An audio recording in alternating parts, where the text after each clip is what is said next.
कैलाश के भीतर उस समय एक और दृश्य घट रहा था। देवी पार्वती, शक्ति का स्वरूप, हिमालय की पुत्री, अपनी सखियों के साथ स्नान की तैयारी कर रही थी। उनके मन में एक हल्की सी कसक थी। शिव अपने ध्यान, अपने समाधि, अपने अनंत ब्रह्मांड में इतने लीन रहते हैं कि कभी कभी पार्वती को लगता था कि इस विराट सृष्टि में उनके लिए एक निजी स्थान होना चाहिए। एक ऐसा क्षण जहां कोई विघ्न ना हो, कोई गण, कोई देव, कोई आर्षि बिना अनुमति प्रवेश न करे। और उसी भाव से, उसी एकांत की इच्छा से उन्होंने अपने शरीर के उपटन से, अपने ही तेज और मातृत्व की ऊर्जा से एक बालक की रचना की। मृदु, सुंदर, दृढ़ और निष्कपट। वह बालक कोई साधारण सृजन नहीं था। वह मां की इच्छा, मां के स्वाभिमान और मां के प्रेम का जीवंत स्वरूप था। बालक ने आंखें खोली तो सामने केवल अपनी मां को देखा। उसके लिए संसार वही था, मां की मुस्कान, मां का आदेश, मां की छाया। पार्वती ने उसके सिर पर हाथ फेरते हुए कहा, तुम मेरे पुत्र हो।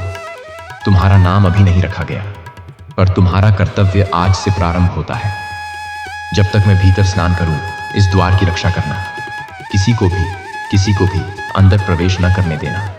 बालक की आंखों में जिज्ञासा नहीं, केवल निष्ठा थी। उसने प्रश्न नहीं किया कि किसी को भी में कौन कौन शामिल है। उसने केवल आदेश सुना और उसे अपना धर्म मान लिया। उधर ब्रह्मांड के किसी अन्य छोर पर भगवान शिव गहन ध्यान से बाहर आए थे।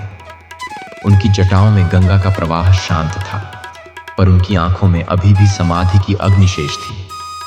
वे कैलाश की ओर लौटे, अपने घर, अपनी शक्ति, अपनी अर्धांगिनी के पास। उनके साथ उनके गण थे, नंदी, भृंगी और अनगिनत प्रेतगण, जो अपने स्वामी के पीछे पीछे चलते थे। जैसे ही वे द्वार के समीप पहुंचे, उन्होंने देखा कि वहां एक अज्ञात बालक खड़ा है। हाथ में दंड, चेहरा दृढ़, आंखों में अडिग संकल्प। शिव ने उसे देखा और क्षण भर को ठिठके। यह कौन है? कैलाश पर बिना उनकी आज्ञा कोई प्रवेश नहीं करता। फिर यह बालक यहां कैसे? उन्होंने शांत स्वर में कहा, बालक हट जाओ, मुझे भीतर जाना है। स्वर में आदेश था, पर क्रोध नहीं। पर बालक ने बिना झुके, बिना डरे उत्तर दिया, मेरी माता स्नान कर रही हैं। उनका आदेश है कि जब तक वे स्वयं अनुमति न दें, कोई भीतर प्रवेश नहीं करेगा। कोई भी? शिव की भौं हल्की सी तनी। गणों में फुसफुसाहट हुई। नंदी आगे बढ़े, बोले, यह स्वयं महादेव हैं, मार्ग दो। पर बालक का चेहरा नहीं बदला। मेरे लिए केवल मां का आदेश है, मैं किसी और को नहीं जानता। यह वाक्य साधारण था, पर उसमें एक गहरा सत्य छिपा था। वह शिव को नहीं पहचानता था, क्योंकि उसे बताया ही नहीं गया था कि पिता कौन है। उसके लिए संसार की परिभाषा मां से शुरू होकर मां पर समाप्त होती थी। क्षण भर में वातावरण बदल गया। बादल घिर आए। गणों को यह अपमान लगा कि कोई अज्ञात बालक उनके स्वामी को रोक रहा है। उन्होंने बालक को हटाने का प्रयास किया, पर वह बालक केवल मां के उपटन से बना मिट्टी का पुतला नहीं था। वह शक्ति का अंश था। उसने गणों को परास्त कर दिया, एक एक कर सबको पीछे धकेल दिया। नंदी जैसे बलशाली भी उसके संकल्प के आगे टिक न सके। शिव यह सब देख रहे थे, पहले आश्चर्य से, फिर गंभीरता से। यह केवल एक जिद्दी बालक नहीं था, यह कोई दिव्य रहस्य था। शिव के भीतर दो भाव टकरा रहे थे। एक कि उनके द्वार पर कोई उन्हें रोकने का साहस कर रहा है। दूसरा कि यह बालक असाधारण है। उन्होंने एक बार फिर समझाया। इस बार स्वर में कठोरता की रेखा थी। बालक, तुम नहीं जानते कि तुम किससे बात कर रहे हो। मैं इस सृष्टि का स्वामी हूं। यह मेरा घर है।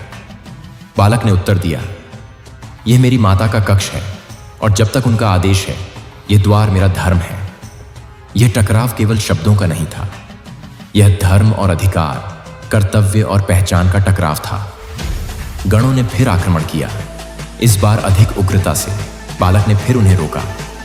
उसका दंड बिजली की तरह चलता, उसकी आंखों में ज्वाला थी। शिव के भीतर अब संहार का स्वरूप जागने लगा। ब्रह्मांड की शक्तियां उनके चारों ओर घूमने लगीं। पर्वत कांपने लगे। यह केवल एक पिता और पुत्र का संवाद नहीं रह गया था, यह देव और शक्ति के अंश का युद्ध बनने लगा था। देवताओं तक यह समाचार पहुंचा। इंद्र, वरुण, अग्नि, सबने देखा कि कैलाश पर एक अद्भुत संघर्ष चल रहा है। वे समझ नहीं पा रहे थे कि यह बालक कौन है जो स्वयं महादेव को चुनौती दे रहा है। पर पार्वती भीतर थी, अनभिज्ञ कि उनके द्वारा रचा गया पुत्र उस क्षण अपने अस्तित्व की सबसे बड़ी परीक्षा से गुजर रहा है। शिव ने अंततः त्रिशूल उठाया, वह त्रिशूल जिसने असंख्य असुरों का अंत किया था, जिसने अधर्म को नष्ट किया था। क्षण भर के लिए समय रुक गया, हवा थम गई। बालक ने अंतिम बार दंड उठाया, आंखों में वही अडिग निष्ठा, वही मां का आदेश। और तभी एक प्रचंड गर्जना के साथ शिव ने वार किया। पर उस वार से पहले, उस एक क्षण में शिव की आंखों में एक झलक आई। क्या यह केवल एक अज्ञात बालक है या कुछ और? पर संहार की लीला में संकोच नहीं होता। त्रिशूल आगे बढ़ा और ब्रह्मांड ने अपनी सांस रोक ली। शूल की चमक जैसे आकाश को चीरती हुई उतरी और अगले ही क्षण कैलाश की निस्तब्धता एक भयानक ध्वनि से भर उठी। वह वार केवल शरीर पर नहीं था, वह पहचान पर था, संबंध पर था, उस अज्ञात सत्य पर था जो अभी उजागर होना बाकी था। बालक का सिर धड़ से अलग हुआ और भूमि पर गिरते ही समय जैसे ठहर गया। पर्वत कांप उठे, दिशाएं मौन हो गईं और देवताओं के हृदयों में भय की रेखा दौड़ गई। उस क्षण शिव केवल संहार के देवता थे, न पिता न पति, केवल वह शक्ति जो धर्म के मार्ग में आए अवरोध को हटाती है। बालक का शरीर निढाल होकर द्वार पर गिर पड़ा, पर उसके चेहरे पर अंतिम क्षण तक वही दृढ़ता थी, जैसे वह अपनी हार नहीं, अपने कर्तव्य की पूर्ति का संतोष लेकर गया हो। गणों ने राहत की सांस ली, पर उस राहत में भी एक अजीब सी बेचैनी थी। वे नहीं जानते थे कि यह विजय नहीं, एक ऐसे तूफान की शुरुआत है जो स्वयं महादेव को भी झकझोर देगा। भीतर पार्वती ने वह ध्वनि सुनी। उनके हृदय में एक अनजाना कंपन उठा। मां का हृदय कभी भ्रमित नहीं होता। वह स्नान छोड़कर भीगे केशों के साथ क्रोध और चिंता में भरी हुई बाहर आईं। जैसे ही उनकी दृष्टि उस दृश्य पर पड़ी, उनका पुत्र, उनका सृजन, उनका हृदय भूमि पर निष्प्राण पड़ा हुआ और उसके समीप खड़े शिव। उनकी आंखों में विश्वास और वेदना एक साथ ज्वाला बनकर उठे। यह किसने किया? उनकी आवाज कांप नहीं रही थी, वह गूंज रही थी। वह केवल प्रश्न नहीं था, वह ब्रह्मांड को दी गई चेतावनी थी। गण मौन थे, शिव स्थिर खड़े थे। उन्होंने शांत स्वर में कहा, यह बालक मेरे मार्ग में अवरोध बना, मैंने उसे चेतावनी दी, उसने नहीं मानी। पार्वती की आंखों में आंसू नहीं थे, वहां आग थी। वह मेरा पुत्र था, उन्होंने कहा, और हर शब्द के साथ आकाश में बिजली कौंधी। मेरे शरीर से जन्मा, मेरी शक्ति से निर्मित, उसका धर्म था मेरी आज्ञा मानना, और तुमने उसका वध कर दिया। उस क्षण शक्ति और शिव आमने सामने थे। यह पति पत्नी का विवाद नहीं था, यह सृष्टि की दो मूल शक्तियों का टकराव था। पार्वती के भीतर का मातृत्व अब उग्र रूप ले चुका था। उनका शरीर तेज से भर उठा, उनका स्वरूप बदलने लगा। वे केवल गौरी नहीं रहीं, वे काली की छाया बनने लगी। उनके क्रोध से दिशाएं दहक उठी। यदि मेरे पुत्र को जीवन नहीं मिला, उन्होंने घोषणा की, तो यह सृष्टि भी जीवित नहीं रहेगी। उनके शब्दों के साथ ही उनके शरीर से अनगिनत शक्तियां प्रकट होने लगीं। चामुंडा, दुर्गा, भद्रकाली, हर रूप क्रोध से दहकता हुआ। देवता कांप उठे। इंद्र ने ब्रह्मा की ओर देखा, ब्रह्मा ने विष्णु की ओर। यह संकट असुरों का नहीं था, यह स्वयं देवताओं के अस्तित्व का संकट था। शिव अब मौन नहीं रह सकते थे। उन्होंने पहली बार उस बालक के निष्प्राण शरीर को ध्यान से देखा। उनकी तीसरी आंख के भीतर ज्ञान की ज्वाला प्रज्वलित हुई, और उसी ज्ञान में उन्हें सत्य का आभास हुआ। यह कोई साधारण बालक नहीं था, यह पार्वती की शक्ति का अंश था, उनका अपना ही अंश, क्योंकि शक्ति और शिव अलग नहीं है। जिस बालक का सिर उन्होंने काटा, वह उनका ही पुत्र था। क्षण भर के लिए महादेव की आंखों में वह भाव आया जो संसार कम ही देखता है, पश्चाताप। पर यह पश्चाताप दुर्बलता नहीं था, यह समझ थी। उन्होंने त्रिशूल नीचे रखा। ब्रह्मांड का कंपन धीमा हुआ, पर पार्वती का क्रोध अभी शांत नहीं हुआ था। उनकी शक्तियां सृष्टि को नष्ट करने को तैयार थीं। देवताओं ने आगे बढ़कर विनती की। विष्णु ने हाथ जोड़कर कहा, मातेश्वरी, आपका क्रोध उचित है, पर यदि सृष्टि नष्ट हुई तो आपके पुत्र की स्मृति भी कहां रहेगी? हमें एक उपाय खोजने दें। पार्वती ने कहा, उपाय एक ही है, मेरा पुत्र जीवित हो, अभी, इसी क्षण। शिव ने गंभीर स्वर में कहा। ऐसा ही होगा। उनकी आवाज में संकल्प था। उन्होंने अपने गणों को आदेश दिया, उत्तर दिशा की ओर जाओ। जो भी प्राणी तुम्हें पहले मिले, जिसका मुख उत्तर की ओर हो, उसका सिर ले आओ। शीघ्र गण दौड़ पड़े। देवता स्तब्ध थे। यह कैसी लीला है? एक सिर काटा गया और अब दूसरे की खोज है। पर ब्रह्मांड का संतुलन साधारण नियमों से नहीं चलता। इधर पार्वती अपने पुत्र के शरीर को गोद में लेकर बैठी थीं। उनके आंसू अब गिरने लगे थे और हर आंसू भूमि पर गिरकर अग्नि बन रहा था। उनके स्पर्श से धरती कांप रही थी। शिव ने उनके पास आकर धीमे स्वर में कहा, मुझसे भूल हुई, पर यह अंत नहीं होगा। यह बालक केवल जीवित ही नहीं होगा, वह देवताओं में प्रथम पूज्य होगा। उसका नाम युगों तक स्मरण किया जाएगा। पर उस वचन के पूर्ण होने में अब भी समय था। कैलाश पर एक अजीब सी शांति फैल गई, तूफान के बीच की शांति। देवता प्रतीक्षा कर रहे थे। गण उत्तर दिशा में दौड़ रहे थे, वन वन, पर्वत पर्वत। और कैलाश के द्वार पर मां की गोद में एक निष्प्राण बालक पड़ा था, जिसकी नियति अब केवल एक पुनर्जन्म नहीं, बल्कि समस्त सृष्टि के आरंभ का प्रतीक बनने वाली थी। उत्तर दिशा में दौड़ते हुए शिवगणों के चरणों से पृथ्वी कांप रही थी। वन उनके मार्ग से हटते जा रहे थे।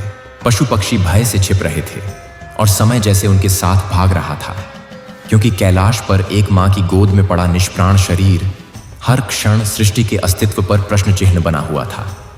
उन्हें आदेश मिला था, जो भी पहला प्राणी मिले, जिसका मुख उत्तर की ओर हो, उसका सिर ले आओ। यह आदेश साधारण नहीं था। यह स्वयं महादेव का वचन था और उस वचन में सृष्टि का संतुलन छिपा था। वन के गहन अंधकार में उन्हें एक विशाल हाथी दिखाई दिया, शांत, स्थिर, उत्तर की ओर मुख किए खड़ा हुआ। उसकी आंखों में करुणा थी, जैसे वह आने वाले क्षण को जानता हो। गणों ने क्षण भर संकोच किया, पर आदेश सर्वोपरि था। एक प्रचंड वार हुआ और हाथी का मस्तक धड़ से अलग कर लिया गया। उस क्षण वन में एक मौन फैल गया, न क्रोध न प्रतिरोध, जैसे प्रकृति स्वयं इस लीला का भाग बन रही हो। कैलाश पर पार्वती अब भी अपने पुत्र को गोद में लिए बैठी थीं। उनका क्रोध धीरे धीरे करुणा में बदल रहा था, पर वह करुणा भी प्रलय की क्षमता रखती थी। देवता दूर खड़े थे, नजरों में भय और आशा का मिश्रण। शिव स्थिर थे, पर भीतर एक गहरा संकल्प जल रहा था। जो हुआ उसे बदला नहीं जा सकता, पर जो होने वाला है वह युगों को दिशा देगा। गण लौटे। उनके हाथों में हाथी का मस्तक था। आकाश में गूंजती हुई ध्वनि के बीच शिव आगे बढ़े। उन्होंने अपने पुत्र के धड़ को भूमि पर सावधानी से रखा और उस पर हाथी का सिर स्थापित किया। यह दृश्य असाधारण था। मानव शरीर पर गजमुख। देवता विस्मित थे, पर शिव ने अपनी तीसरी आंख बंद की और अपने कर कमलों से उस नव संयोजित शरीर पर जीवन का स्पर्श दिया। उनके मंत्रों की ध्वनि कैलाश से उठकर दिशाओं में फैल गई। ब्रह्मा ने सृजन की ऊर्जा दी, विष्णु ने पालन का आशीर्वाद और शिव ने अपने प्राणों का अंश। क्षण भर की निस्तब्धता और फिर बालक की छाती उठी। एक लंबी सांस भीतर गई। उसकी आंखें खुलीं। अब वे वही नहीं थीं, पर उनमें वही निष्कपटता थी, वही निष्ठा, वही शक्ति। पार्वती की आंखों से आंसू बह निकले। अब वे वेदना के नहीं, विस्मय और आनंद के थे। उन्होंने अपने पुत्र को सीने से लगा लिया। वह जीवित था, पर वह अब केवल उनका सृजन नहीं था, वह एक नई पहचान लेकर लौटा था। देवताओं ने जय जयकार की। पर्वतों से प्रतिध्वनि उठी। गंगा की धारा तेज हो गई। स्वयं प्रकृति इस पुनर्जन्म का स्वागत कर रही थी। शिव आगे बढ़े और उस बालक के मस्तक पर हाथ रखकर बोले, आज से तुम केवल पार्वती के पुत्र नहीं, मेरे भी पुत्र हो। तुम गणों के अधिपति होगे। तुम्हारा नाम होगा गणेश और तुम विघ्नों के स्वामी बनोगे। जहां भी किसी कार्य का आरंभ होगा, सबसे पहले तुम्हारी पूजा होगी। तुम्हारे बिना कोई शुभ कार्य पूर्ण नहीं होगा। यह केवल एक वरदान नहीं था, यह ब्रह्मांड की व्यवस्था में परिवर्तन था। जिस बालक को शिव ने अपने हाथों से मारा था, उसी को उन्होंने प्रथम पूज्य बना दिया।